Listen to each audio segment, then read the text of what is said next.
बिस्मिल्लाहिर्रहमानिर्रहीम। नाज़रीन, मैं हूं एहसान अली और आप देख रहे हैं मेरा यूट्यूब चैनल। नाज़रीन, अनवारुल हक काकड़ जो कि पाकिस्तान के निगरां वज़ीर आज़म मुंतखब हो चुके हैं। अब अनवारुल हक काकड़ कौन है, इनका ताल्लुक कहाँ से है, ये मुकम्मल डिटेल आपके सामने रखेंगे इस वीडियो में। और फिर आपको बताएं कि गुज़िश्ता हुकूमत की 17 लोगों का नाम फाइनल कर दिया गया है, जो कि जिन्होंने वजारतों के मज़े उठाए और फिर उन लोगों ने करप्शन की बहती गंगा में अपना हाथ धोया। नाज़रीन, उनके खिलाफ पहले फेस में एक्शन लिया जाएगा। अब 17 लोगों के खिलाफ जो एक्शन लिया जाएगा, आप सोचते होंगे कि ये इनके खिलाफ एक्शन कौन लेगा। बस ज़ाहिरी बात है, इनके खिलाफ एक्शन लेने वाला एक ही इदारा है, वो है नेब। और नेब को कौन हैंडल करता है ये सबको पता है, क्योंकि असल में एस्टेब्लिशमेंट के खिलाफ एक फिजा बन चुकी थी कि एस्टेब्लिशमेंट ने करप्ट लोगों को पाकिस्तान की हुकूमत थमा दी है। अब उनके खिलाफ एक्शन लेके वो उस दाग को धोना चाहते हैं। नाज़रीन, उसके बाद इस वीलॉग में आपको बताएंगे कि पीपल्स पार्टी को एक लिस्ट थमा दी गई है कि इन लोगों को आपने आने वाले इलेक्शन में टिकट नहीं देना। अगर आपने टिकट दिया तो इनके खिलाफ जो भी उम्मीदवार खड़ा होगा उसे जितवाया जाएगा। नाज़रीन, अब पीपल्स पार्टी के अंदर भी एक अजीब सी फिजा बन चुकी है। हर शख्स ये सोच रहा है कि कहीं मेरा नाम तो इस लिस्ट में शामिल नहीं। इसके बाद आपको बताएं कि अनवारुल हक काकड़ कौन है, अनवारुल हक काकड़ ने कहां से तालीम हासिल की और फिर अनवारुल हक काकड़ ने सियासत में कौन कौन से फराइज सरंजाम दिए। नाज़रीन, अनवारुल हक काकड़ बलोचिस्तान से ताल्लुक़ रखते हैं। ये सबसे पहले काफ लीग में थे। काफ लीग की टिकट पर इन्होंने MNA का इलेक्शन लड़ा, लेकिन वो कामयाब नहीं हो सके।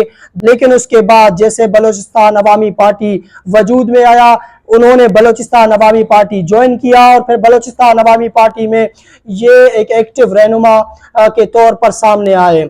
और फिर उन्होंने 2017 में बलोचिस्तान अवामी पार्टी की जो हुकूमत थी उसकी तर्जुमान थे और इन्होंने बगैर तनख्वाह के काम किया बलोचिस्तान हुकूमत में। लेकिन बाद में 2018 में ये आज़ाद तौर पर बलोचिस्तान के जनरल सीट पर, सेनेट के जनरल सीट पर उन्होंने इलेक्शन लड़ा और वो कामयाब हुए और फिर वो सेनेटर मुंतखब हुए। 2018 में ये सेनेटर मुंतखब हुए।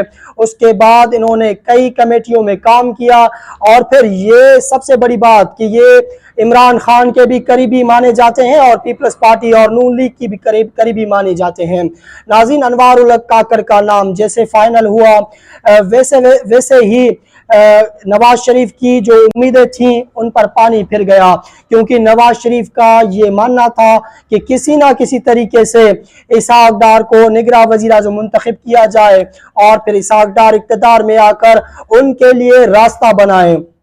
और फिर इन उम्मीदों पर पानी फिर गया। अनवारुल हक काकड़ के नाम पर अब किसी को इतराज नहीं। अब आप सोचते होंगे कि अनवारुल हक काकड़ का नाम किस तरह से आया।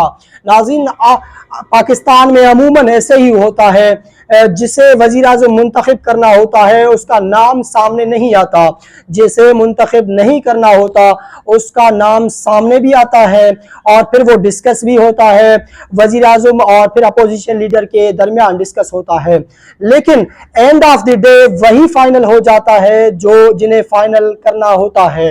नाज़रीन, उन्होंने अपोजिशन लीडर राजा रियाज को ये नाम दिया और फिर आपको भी पता है कि उन लोगों के नाम पर कोई एतराज नहीं कर सकता। और फिर यहाँ पर शहबाज शरीफ ने भी एतराज करना मुनासिब नहीं समझा और फिर अनवारुल हक काकड़ को पाकिस्तान का निगरां वज़ीर आज़म मुंतखब कर दिया गया और ये 8वें निगरां वज़ीर आज़म होंगे पाकिस्तान के। नाज़रीन, उसके बाद आपको बताएं कि अनवारुल हक काकड़ 1971 में मुस्लिम बाग किला सैफुल्लाह में पैदा हुए और इन्होंने अपनी इब्तदाई तालीम वहां से हासिल की और फिर उन्होंने आगे की तालीम भी बलूचिस्तान से हासिल की और फिर इनके वालिद साहब डॉक्टर हैं और इनके दादा भी डॉक्टर थे। नाज़रीन, जब ये बलूचिस्तान के तर्जुमान थे, इन्होंने तनख्वाह भी नहीं ली और बग़ैर तनख्वाह के इन्होंने काम किया। ये एक ऐसे शख्सियत के मालिक हैं कि तमाम तर पार्टियों को एक साथ लेकर चल सकते हैं। अब सवाल ये पैदा होता है कि अनवारुल हक काकड़ को 3 महीनों के लिए लाया गया है या फिर लॉन्ग टर्म लाया गया है। नाज़रीन, अनवारुल हक काकड़ को लॉन्ग टर्म के लिए लाया गया है। ये पहले जो मर्दमशुमारी हुई है, इसके ऊपर हल्का बंदियां होंगे और फिर हल्का बंदियों में 120 दिन लग सकते हैं। उसके बाद ये इलेक्शन होना है। इस पर किसी को एतराज़ नहीं होगा अनवारुल हक काकड़ के ऊपर।